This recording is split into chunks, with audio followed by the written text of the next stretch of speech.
Bom dia, gurias. Agora eu fiquei em dúvida aqui se está gravando. Está gravando, né?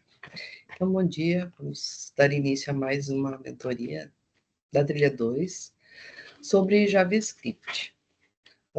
Na mentoria, né, a gente não consegue explicar tudo bonitinho. A gente vai dando pinceladas, né? E vocês vão por conta. Porque a ideia do programa também é que vocês consigam, né? Essa autonomia de se deparar com alguma coisa e criar por hábito de buscar a resposta, né? De pesquisar, de buscar soluções. A gente quer incentivar em vocês essa independência, né? De busca pela solução. Claro, tem algum. A gente chega em alguns determinados pontos que a gente não consegue mesmo, então, claro que falar com uma pessoa mais experiente, né, um mentor, ou sei lá, com alguém da empresa é legal. Mas a gente tem que ter em mente, assim, que a gente tem que buscar, né? Que a gente tem que correr atrás da informação, porque a gente tem muita coisa, né, na internet, por aí. Nossa, hoje em dia eu acho tão fácil estudar, porque na minha época, lá, né, dos anos 80, pra gente não contar a idade aqui, era tão mais difícil a gente estudar, não tinha essa informação que a gente tem hoje, né, de vídeos, de fóruns, né, de podcasts, de rede social de trabalho, como é o LinkedIn, né, com pessoas falando lá sobre trabalho, enfim, a gente tem muitas fontes de informação, né. Então a gente tem que aprender a buscar e ficar atento a elas, né? Até porque as coisas mudam também bem rápido de uma hora para outra. Então, para a gente ficar sempre bem por dentro aí das coisas. Então, hoje a gente vai passar por esses tópicos, né? Sobre os loops no JavaScript. A gente falou um pouquinho sobre loop lá na trilha 1, né? Mas o JavaScript nos dá a opção de outros loops, né? De trabalhar de outras formas com loops, como o for e o for each, né? A gente só comenta lá na trilha 1 sobre o while e o for, se eu não estou enganada. Mas assim, vocês não chegam a aplicar, né, nada na trilha 1, não chegam a fazer exercícios. Então aqui na 2 a gente já pede um pouquinho mais, para lá na 3 daí pedir mais coisas, né? E também porque vocês vão usar bastante JavaScript nos desafios da trilha 3. Então vamos relembrar, né? As estruturas de decisão, ou decisões, né? Então a gente precisa, isso eu trabalho mais na lógica depois com vocês, né? Quando a gente aprende qualquer linguagem de programação, a gente está vendo JavaScript aqui, mas qualquer linguagem que tu vá estudar, as estruturas da lógica, né, os comandos da lógica são basicamente os mesmos, né? A gente vai ter as estruturas de decisões, vai ter as estruturas de repetições, vai ter declaração de variável, vai ter métodos, né? Claro que cada uma com suas especificidades, né, da linguagem, mas a lógica em si é a mesma. Então, se a gente parar para pensar, não existem assim muitas coisas para a gente aprender, né? A lógica não é assim muito extensa, como, claro que quando tu pega a manha que a gente diz, né, da lógica, que a gente entende o que a gente precisa fazer, a gente também consegue procurar por soluções, né, de forma mais rápida. E entende também as soluções que a gente encontra, porque quando a gente está iniciando, às vezes a gente vê uma solução e fica pensando, né, meu Deus, o que é isso? Por que a pessoa escreveu? Mas assim, as estruturas são as mesmas, né? A ideia do uso dessas estruturas são as mesmas. Então, o que são as de decisão? São quando o programinha da gente, né, precisa tomar alguma decisão. Tem um desvio, como a gente diz, né? Ou executa uma parte do código ou executa outra parte, né? Precisa tomar decisões, né? Por isso que a estrutura de decisão, ele toma caminhos diferentes na execução do problema. Então, os comandos de seleção da linguagem de JavaScript são fundamentais para especificar as decisões que o computador realizará, né? Como a gente toma decisão na vida da gente, nossos algoritmos também precisam tomar decisões.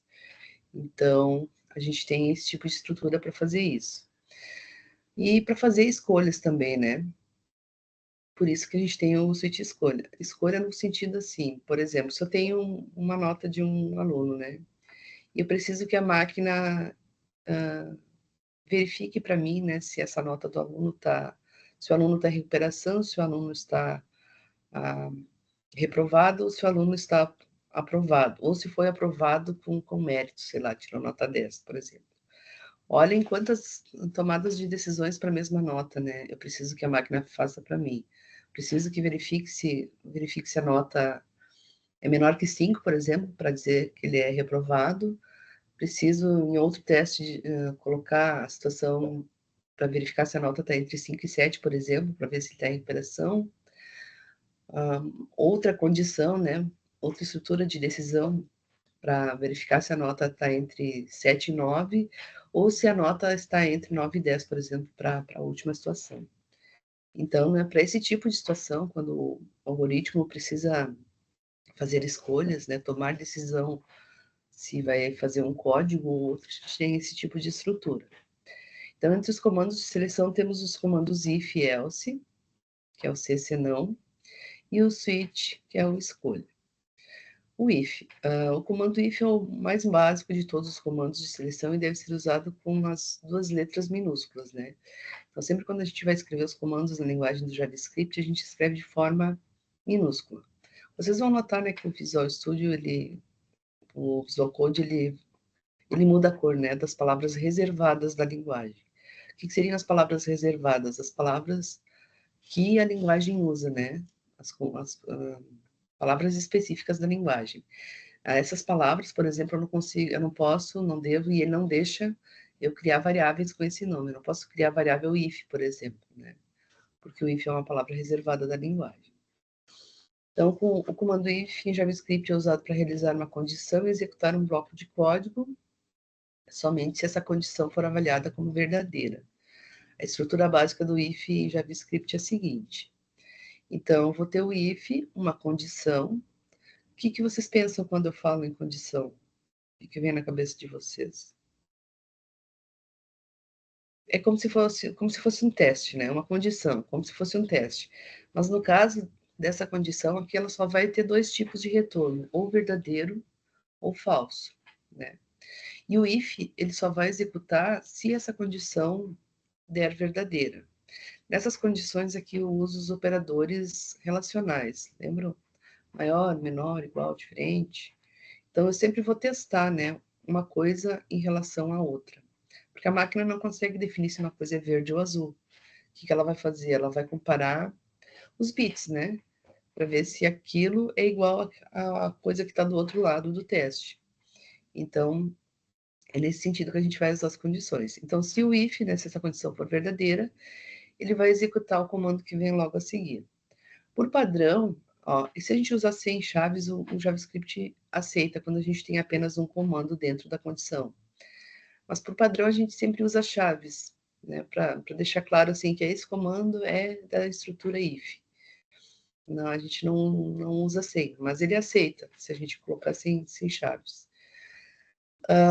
Para um comando.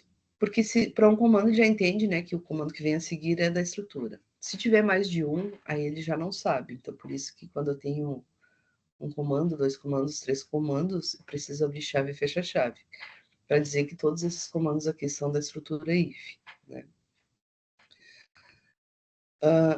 Aqui eu tenho um exemplo do if. Notem que eu só estou falando do if, né? Não do if else. Eu estou usando só o if aqui, eu não estou encadeando, né, tomadas de decisões. Então, aqui, por exemplo, tem uma variável idade que recebe 20. Aí, só para relembrar, né, no JavaScript, a gente não precisa declarar o tipo da variável, ela já assume o tipo na hora que ela recebe o valor. Então, aqui a variável idade está recebendo 20, e que eu estou testando se essa idade é maior ou igual a 18, né? Vou mandar lá para o console, você é maior de idade. Então, assim, essa é uma estrutura de decisão simples. Aí depois a gente tem os encadeados que eu falei antes, né? Que é o if e else. Que aí entra aquela ideia da nota lá, né? Que eu vou testar. Se a nota é maior que 4, então faz tal coisa. Se não, o else seria o se não, né? Se não, aí eu posso colocar outra estrutura de condição dentro. Se não ser tal condição for verdadeira, então faz outra coisa. Se não C, né, eu posso encadear várias tomadas de decisões na estrutura if-else. Quando eu uso só o if, ele executa se verdadeiro e pronto, acabou. Ele não tem nenhuma outra relacionada a ele, né? São individuais. Quando eu quero interligar uma tomada de decisão com a outra, daí eu vou usar o if-else. E normalmente a gente acaba usando o if-else, né? Porque a gente trata uma situação, se aquilo for verdadeiro, faz uma coisa, se for falso, faz outra, né? Então, nesse comando temos que a condição, se a condição for verdadeira, né? Também o if, o if-else também, o if só executa se verdadeira, né? Apenas os comandos do if serão executados. Se não, ou seja, caso a condição seja falsa, apenas os comandos else serão executados. A estrutura é parecida, né? Notem que a outra lá não tinha o else. Quando eu estou usando o else, ele já vem logo em seguida, depois que eu fecho a chave do if, né? Então, eu faço o if, abro chave, comando, comando, comando, fecho, e já começo com o senão aqui. Depois deste senão aqui, eu já posso começar outro if, por exemplo, né? Se eu quiser vários ifs um dentro do outro. O diagrama de blocos, né? A gente usa muito, não sei se você, quem estuda, quem faz faculdade, se chegou a ver esses diagramas aqui, mas o diagrama de blocos que a gente chama é uma parte gráfica de enxergar o algoritmo, né? Então a gente pode deixar todos os algoritmos com simbologia para entender o fluxo, né? O que está acontecendo no algoritmo. Então por isso que tem diagrama aqui, né? Tinha diagrama lá no outro aqui também. Esqueci de comentar lá no outro. Então, exemplo da idade, né? Aqui também uma variável idade que vai receber 15, eu vou testar. Se ela for maior que 18, o então está implícito aqui, né? A gente sempre fala o então, mas o então seria a chave, está implícito no if. Então, ele vai escrever você é maior de idade, se não, e você é menor de idade. Se eu só vou responder a parte falsa, eu não preciso colocar outro if, né? Eu só uso um if else. Não preciso colocar if de novo, né? Não faz sentido eu testar aqui e testar de novo lá embaixo. Porque, né, tá, é lógico, assim, se uma coisa não é verdadeira, ela só pode ser falsa. E aí a aninhada, né, que eu estava falando antes. Então, chamamos de estrutura de decisão encadeada ou aninhada, né, quando uma estrutura de decisão está localizada dentro do lado falso da outra. Então, sempre que a gente vai ligar uma condição na outra, a gente sempre vai colocar no else, né, que é na parte falsa da estrutura. Esse tipo de estrutura também é conhecido como seleção aninhada ou seleção encaixada. Existem alguns termos para falar dessa estrutura. Então, aqui, eu tenho um if, né, também, vai testar a condição, se ela for verdadeira, executa comando 1, comando A, comando N. Se não, se a condição 2, né, aí a gente pode usar o exemplo da nota. Se a nota, né, for menor que 4, então, reprovado. Se não, se a nota estiver entre 5 e 7, então, o aluno está em recuperação. Se não, aluno aprovado, por exemplo, né. Então, quando eu tiver mais de uma resposta, quando precisar fazer mais de um teste com o mesmo valor, normalmente eu uso uma condição, uma estrutura encadeada, né? Eu preciso testar este valor em várias situações. Então, por exemplo, aqui falando da nota, né? Recebo uma nota, se a nota é maior que 90, se isso é verdade, ele mostra que a nota é tanto, né? Se não, se a nota for maior que 80, ele mostra que a nota é B. Se não, se é maior que 70, é C. Se não, a sua nota é D, né? Aqui, no caso, com conceitos, não com a mensagem para o usuário. O legal da lógica, né, da gente estudar lógica e da construção de programas, que é o que dificulta a área também, é que tu pode criar de muitas formas a mesma coisa, né? Cada pessoa tem a sua lógica específica, né? A sua forma de pensar e o seu raciocínio. Então, eu vou pedir para vocês um exercício, por exemplo, e nenhum vai ser totalmente igual ao outro. Cada uma vai pensar em alguma coisinha ali diferente, né, para desenvolver. Então, isso que eu acho bem bacana, assim, na nossa profissão, essa criação, né? que é o que o pessoal estranha muito quando entra no curso de informática, né? Porque a gente culturalmente está acostumado a reproduzir fórmulas prontas já, né? Na matemática, lá, sei lá, na física. E aqui não, aqui a gente tem que criar, né? A gente vai para o outro lado. A gente inverte os papéis, aqui a gente cria para ver, né? Funcionando. Isso é só uma empolgação da pessoa da área. Mas vamos lá. E aí a gente chega num ponto que a gente tem muitas possibilidades para o mesmo valor. Aí a gente tem um outro tipo de estrutura para suprir essa necessidade, que é o switch case. Então, quando o switch facilita a escrita de trechos de programas em que a seleção deve ser feita entre várias alternativas. A estrutura switch case em JavaScript é uma alternativa ao comando if, quando se deseja testar múltiplas condições, né, e executar diferentes blocos de código com base no valor de uma expressão. Então, por exemplo, essa seria a estrutura do switch case, né? Olhando o diagrama dele aqui, a gente tem vários ifs embutidos dentro dele, mas não ifs encadeados, não, né? Só ifs sozinhos, porque qual é a forma que ele trabalha? O switch é uma escolha, né? Então ele vai escolher, ele vai receber um valor para escolher entre os casos.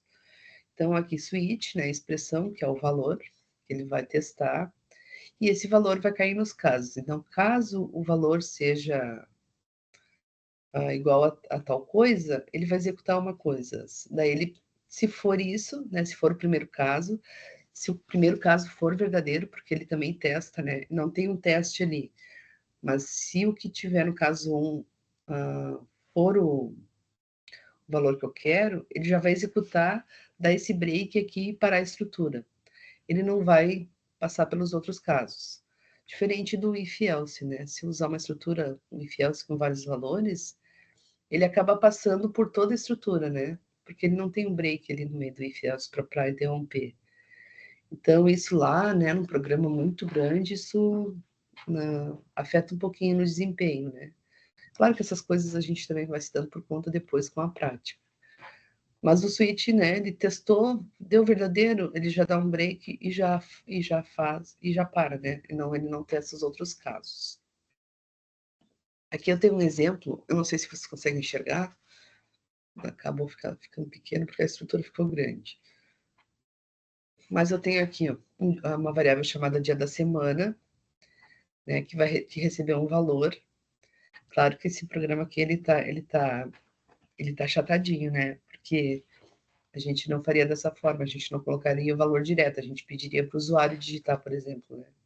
Para o programa servir para qualquer dia da semana. Mas assim, a variável vai receber o número 1, 2, 3, 4, 5 ou 7, e aí no switch, essa variável, com esse valor, vai cair nos casos. Caso a pessoa digitou 1, vai mostrar para ela que é segunda-feira. Caso a pessoa digitou 2, vai mostrar terça-feira, e assim por diante, né? Todos os dias da semana. Porque eu tenho um valor, né, que é o dia da semana, para testar em 7. Ou, por exemplo, o dia do mês. Quero saber, não, dia não, qual é o mês que a gente está. Então, da mesma forma, né, se eu fosse fazer um if, eu teria que testar se o mês for igual a 1, então escreva janeiro. Se não, se o mês for igual a 2, então escreva fevereiro. Você entende? Ia ficar muito grande a estrutura. Então, posso usar o switch case nesse tipo de situação, né? A gente usa o switch case também para menus, normalmente para menus de escolha, né? Digite a sua escolha.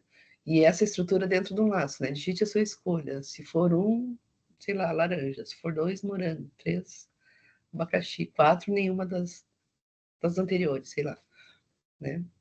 Às vezes são nesse tipo de situações que a gente usa. Notem que eu estou dando exemplos para vocês pensarem que, assim, ó, a gente tem mais de uma estrutura para soluções, né? A gente tem que pensar qual estrutura supre melhor a necessidade que a gente está tendo naquele momento ali, né? Para usar. Então, por isso que é bem interessante a gente conhecer como cada uma funciona. Né? Eu não digo nem usar, saber fazer programas, mas assim, o que cada estrutura, qual é o fundamento de cada estrutura, né? Para que ela serve, como ela funciona, qual tipo de resposta ela vai dar para a gente. Porque daí, na hora que a gente vai escolher, que a gente vai criar o programa, a gente tem em mente, se eu usar um if, vai fazer isso aqui, mas eu também tenho aquele switch lá que vai, né, deixar mais claro, e aí tu vai desenvolvendo o raciocínio.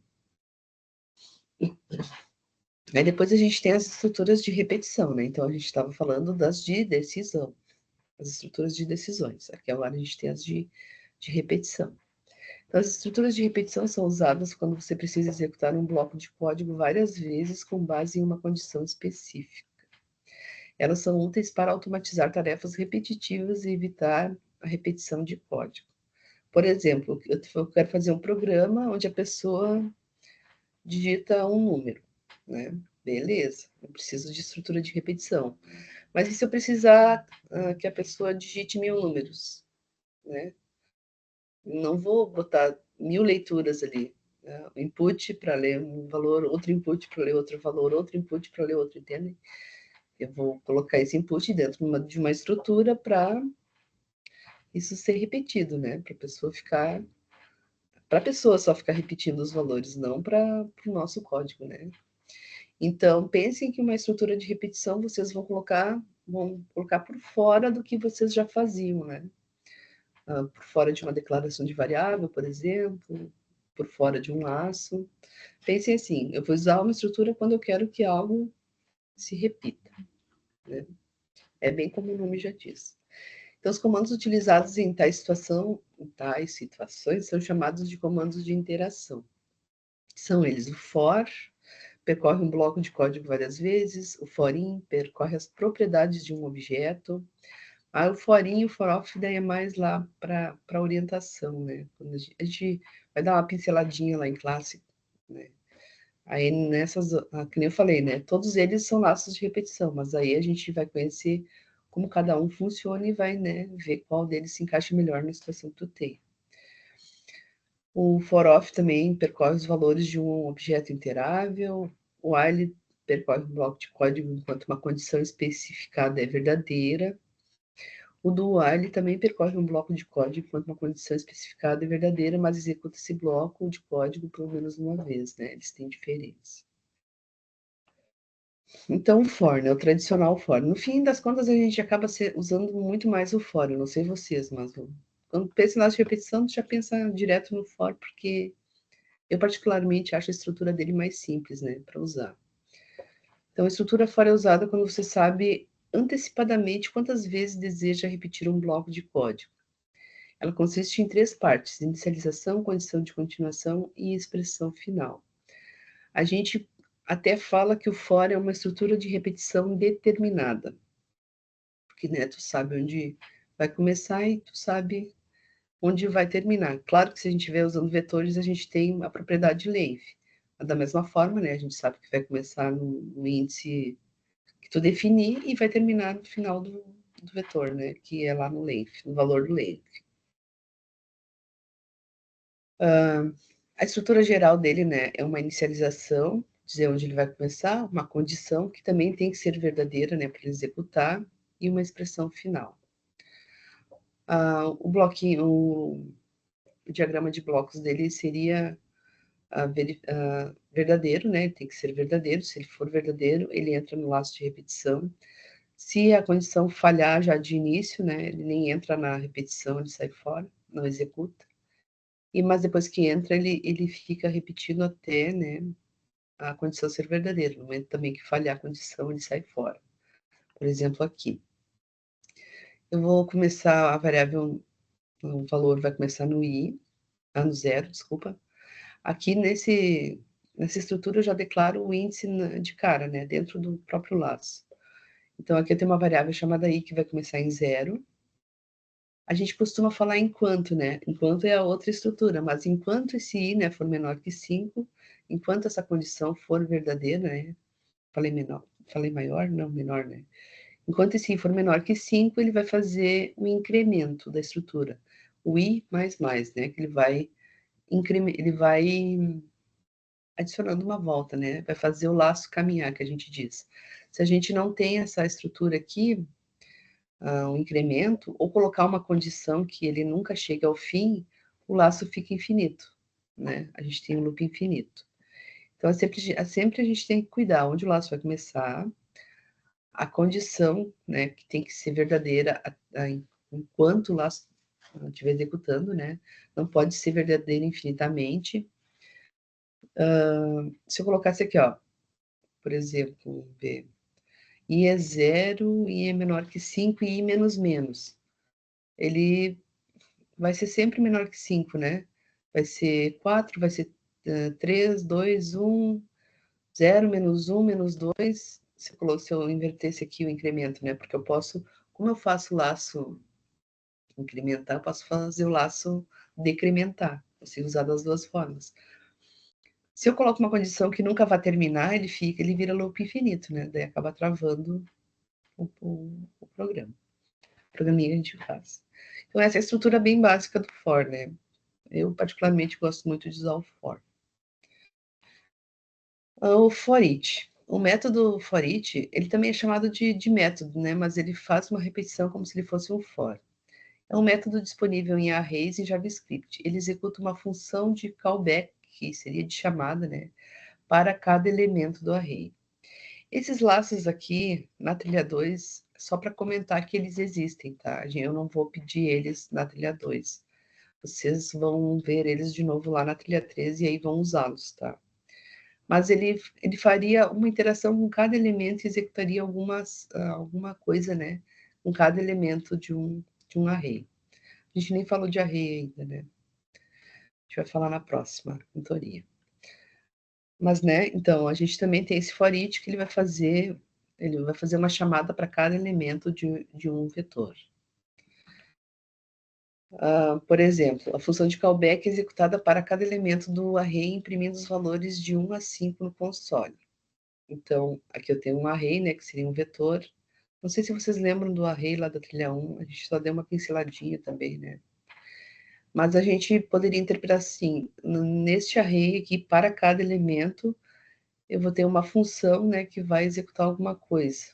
E vou mostrar essa alguma coisa daí na tela. Mas ele vai interar com cada elemento do vetor por vez. Aí aqui nessa função eu posso ter qualquer coisa que eu queira, né?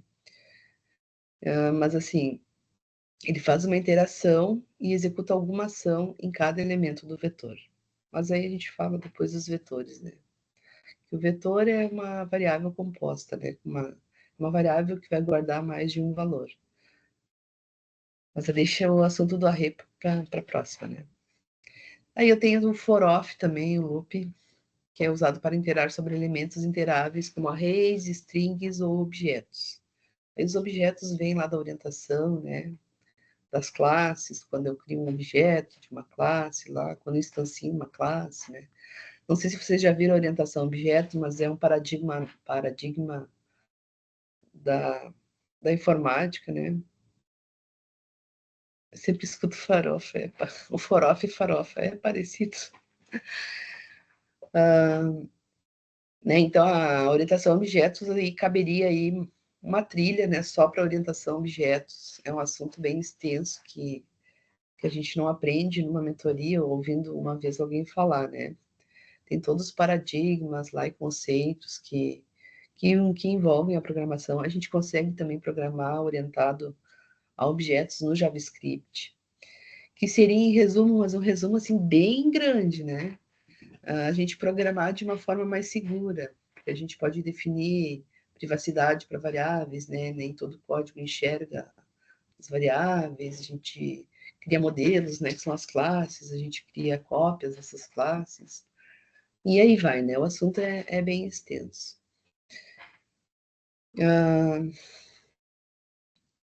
Então, imprimindo valores de 1 a 5. Por exemplo, né? Eu vou usar o for, e aí vou pegar cada elemento do array e colocar uma outra variável para depois, de repente, fazer alguma coisa com esse elemento.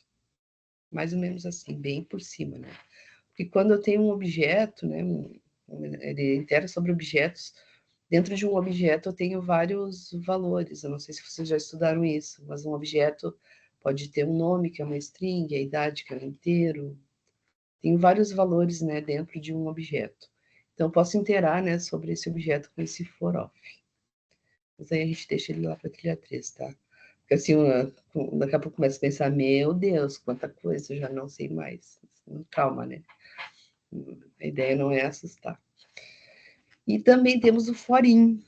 O for off, os três, o forit, o for off e o forim, são bem parecidos, mas eles têm algumas especificidades, né? Que só usando mesmo para a gente conseguir definir bem a diferença de cada um.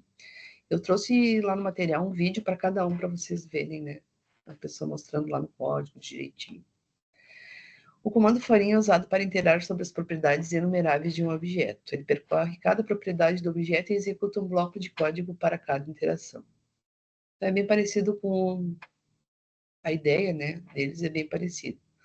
Por exemplo, aqui, o bloco de código dentro do forim é executado para cada propriedade do objeto person, imprimindo o nome da propriedade e seu valor no console. Então, ele vai percorrer por cada parte do objeto, né? Que nem eu falei, para isso aqui é um objeto, para orientação lá, né? Quando a gente está programando orientado a objetos. É um array meio diferentão, né? A gente começa a ver arrays só com tipo de valor. Um objeto seria um array com vários valores misturados, né? Vários tipos misturados. Por exemplo, que eu tenho o nome, que é uma string, a idade, que é 30, né? Depois a cidade também, que é uma string. Então, esse forim, né, ele vai percorrer todo o objeto e para cada também, para cada bloco de código dentro do objeto, ele vai fazer, a gente pode definir alguma coisa para ele fazer. Nesse exemplo aqui, ele está imprimindo o nome e a propriedade, né, de cada elemento.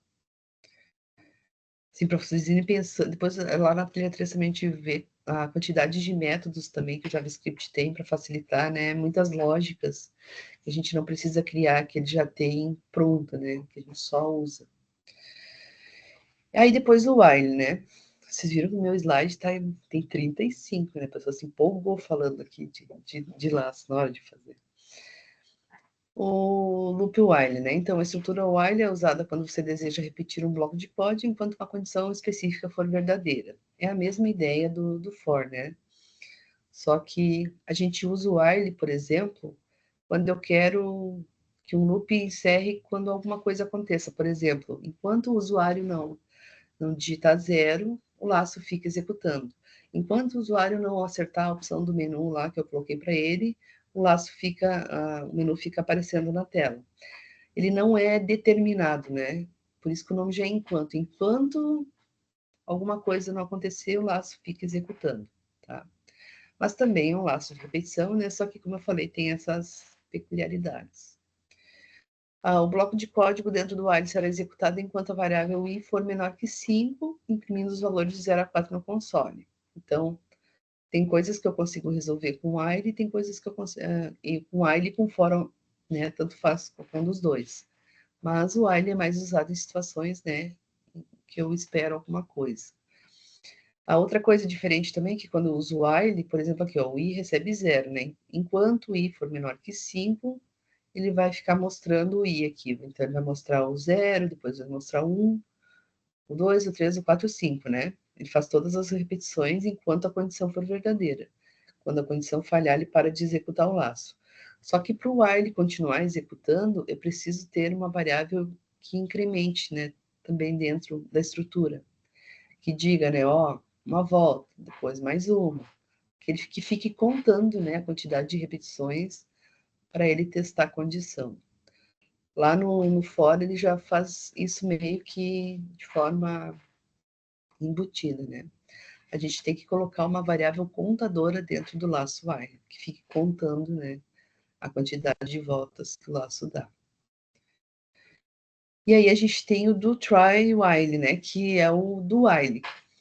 A estrutura do while é semelhante à estrutura while, mas com uma diferença fundamental. O bloco de código é executado pelo menos uma vez antes de verificar a condição. Pensem, por exemplo, que aqui nesse laço while, eu quero testar se o número que o usuário digitou é par. Então, na estrutura while, eu vou ter que pedir para ler um número fora, né? o usuário digitar o número fora da estrutura e depois, para continuar testando o número, vou ter que pedir de novo, né, para ele digitar o número dentro da estrutura de repetição, porque depois que entra na repetição, ele não sai para a parte externa, né. Com o do while, esse problema eu consigo resolver, porque ele vai repetir a estrutura de código pelo menos uma vez antes de testar, né. E ao contrário do while, que executa enquanto a condição for verdadeira, ele vai testar, vai falhar e vai ficar até satisfazer a condição, né. Quando ele satisfizer a condição, ele para de executar. Então, em diagrama de bloco, né, o while, ele começa já testando, né, e executa a repetição.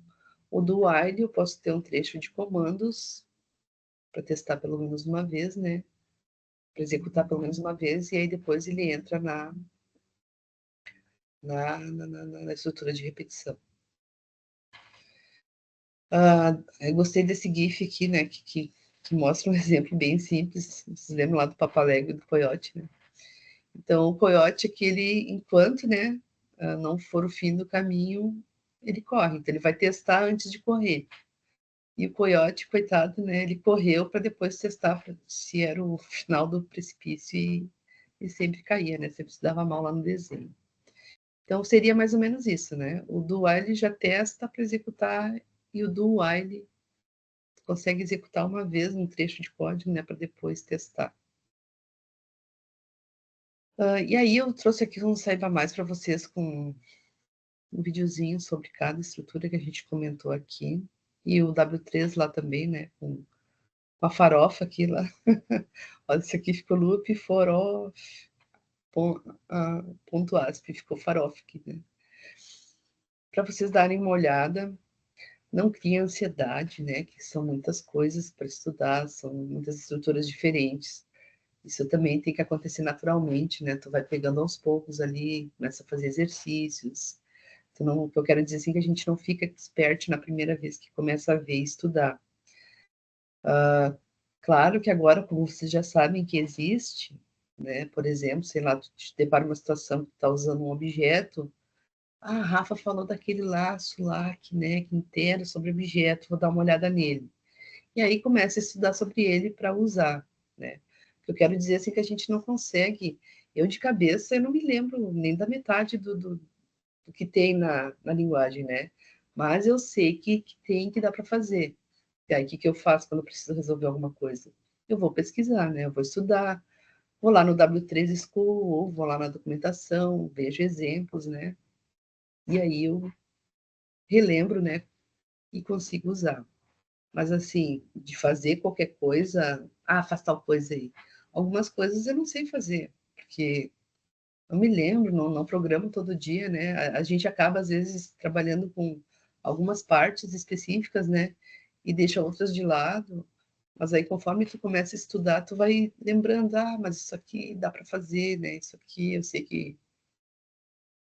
que alguém já falou lá, já viu alguém falando que dá para fazer, e assim a gente vai, né? Claro que se a gente trabalhar com programação todo dia, a gente vai acabar, isso vai ficando natural, né? E a gente vai conseguindo desenvolver de forma mais rápida. Eu até tinha feito trazido uns exemplos aqui, porque eu vou pedir uma entreguinha para vocês, de uns exercícios para vocês irem, né, aí se adaptando. Isso, Priscila, É de castigo, porque eu tô quase entrega tudo para fazer e não fiz ainda, misericórdia. Não deixa acumular que aí é feia a coisa, né? Só para acabar aqui, então, né? Todas as instruções e orientações no Moodle e sigam nossas redes aí, nossas redes sociais. Vou partilhar minha tela aqui com vocês, só para mostrar. A gente tem 9 minutos ainda, não estourei o tempo hoje. Não estourei. Aqui nesse 4, aqui no 1 eu tinha feito tudo separadinho para executar. Nesse aqui só usando um método, né? Porque eu falei ali para vocês que o JavaScript nos dá muitas coisas prontas já. Então, nesse exemplo aqui, para encontrar um número maior, né? Seria para encontrar um número maior.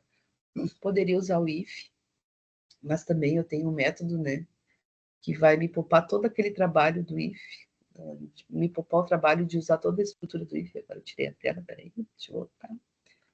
Não é este. Esse aqui eu estou aprendendo PHP agora. Né? Para encontrar um maior número de 3 valores. Se eu usasse o if, eu teria que usar, se o número 1 for maior que o número 2, então o número 1 é maior. Se não, se o número 2 é maior que o N1 e maior que o N3, então o N2 é o maior. Se não, se o N3 é o maior, né? Eu consigo usar, deixa eu botar aqui. Eu consigo usar um método, né, que vai me satisfazer tudo esse, né, que vai deixar de forma enxuta toda essa lógica aí, que é o método match.max. Então, a gente vai pegar os valores, né, que o usuário digitou lá nos inputs, vai transformar ele aqui para real, né, porque quando a gente pega pelo input, a gente está pegando um string, então quando a gente precisa fazer cálculos matemáticos, a gente normalmente converte, né, ou para parse float ou para parse int, e pega esse valor pelo ID, né? Então, estou dizendo que lá no documento, né, o documento que é o HTML, a estrutura do HTML, estou pegando o ID num que recebeu um valor, né, que é o ponto value. Então, aquele valor que foi digitado lá no input, deixa eu dar um altzinho aqui. O valor que foi digitado lá no input, pelo ID eu consigo pegar, né, e colocar nessa variável aqui, parseado para float. E aí aqui essa variável largest, que seria maior, né, vai receber o método .max em cima desses 3 valores e vai me retornar esse maior valor. Só queria mostrar, né, que a gente pode simplificar muito toda essa lógica usando os métodos. A gente fala mais de método na trilha 3. Mas aí vocês também já, né, se quiserem, já podem dar uma olhada. O maior número é o 5. Depois, aqui uma estrutura de if normal, né, que a gente falou um if, testa se a condição é verdadeira. Se for verdadeira, mostra que é menor, se for falsa, mostra que é maior, de forma bem simples, né? Aqui eu estava um pouco criativa no exemplo. É porque a gente falou disso ali. 36, né, é maior de idade. Deixa eu ver aqui no outro. Aqui um laço de repetição, né, para mostrar uma estrutura de repetição. Então, olha só, aqui eu quero saber quais são os múltiplos de 5, de 13 e 5, né, de 1 até 1000. Então, eu sei onde vai começar, né, sei que vai começar em 0, vai terminar em 1000. Então, por isso que eu estou usando o for, é uma estrutura de repetição determinada, né, eu sempre uso, quando eu sei, né, o início e o fim, normalmente eu uso o for.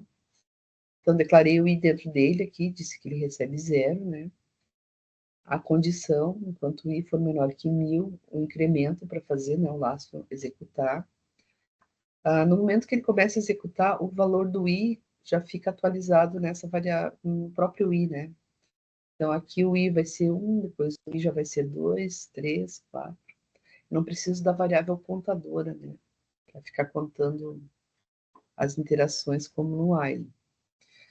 E aqui eu faço um cálculo normal, né? Então, eu consigo usar o que eu quiser dentro do que eu quiser, não tem uma regra assim, eu não posso usar, eu só posso usar o if dentro do laço, né? Mas não, posso usar um laço dentro de um if, né? Posso primeiro precisar testar uma situação e depois executar o laço, ou vice-versa, né? Como aqui, executar o laço primeiro e depois testar dentro. Isso, a regra está na lógica de quem está desenvolvendo, né? Como ela vai conseguir fazer o programa executar o que ela quer. Porque a máquina é burrinha, né, gente? Ela faz o que a gente quer. Então, se a gente mandar ela fazer de um jeito, não é culpa dela, ela vai fazer daquele jeito, né? Ela vai fazer exatamente, ela vai cumprir exatamente as instruções que a gente colocou para ela fazer. E o que está fazendo aqui, então? Se o i por cento 3, né? Esse por cento aqui é o mesmo operador, é a mesma coisa que a gente usar o mod. Não sei se a gente... Tu vai sair, Pri? Tá dando tchau. Tá, tchau. O porcento, não sei se vocês já usaram mod, mas o que o operador mod ou porcento faz? Ele pega o resto de uma divisão. Então, para a gente saber se um número é múltiplo de outro, o resto da divisão desse número por ele, né? No caso aqui, por 13 por 5, é só tirar do lugar já. Por 13 por 5 tem que ser zero, né? Então, para um número ser múltiplo de 3 e múltiplo de 5, o resto dele tem que ser zero. Então, esse porcento vai pegar só o resto, não o resultado da divisão. Por exemplo, o número 15. 15 dividido por 3, o resultado é 5, né?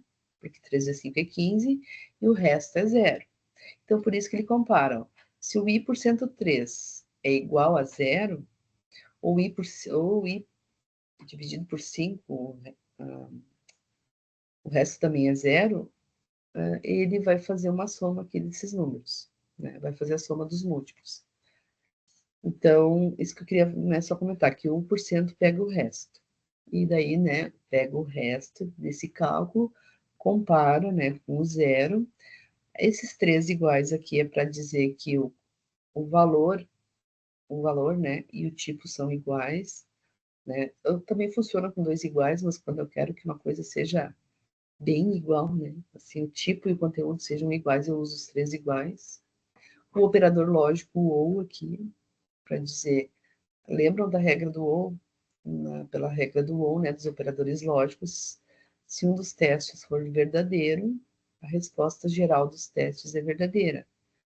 Se eu usar o operador e, para o resultado do conjunto dos testes ser verdadeiros, todos os testes têm que ser verdadeiros. Lembram lá das regrinhas dos operadores lógicos? Então, notem como a gente, né, vai acumulando conhecimento também. Os detalhezinhos, né, vão fazendo diferença. E aí ele soma, depois ele pega o ID lá do P, né? Porque assim, eu preciso abrir um espaço no meu site para mostrar o resultado. Aqui, ó, não tem nenhum P mostrando, aqui só está informe a sua idade, né? Que é o H1. Aqui. Mentira, eu estou chamando a. Vou executar. Eu estou olhando para o outro exercício, pensando, achando que é esse, ó. Aqui, ó. A soma de múltiplos, né? Então, H1, aqui eu tenho um botão que vai chamar essa função, né? Que vai executar essa lógica. Então, aqui no meu site eu só tenho um botão. Não tem um espaço para aparecer a resposta. Esse espaço, essa resposta vai aparecer de forma interativa, né? Então, quando eu calcular aqui, ele vai me mostrar que a soma de todos os múltiplos é tanto.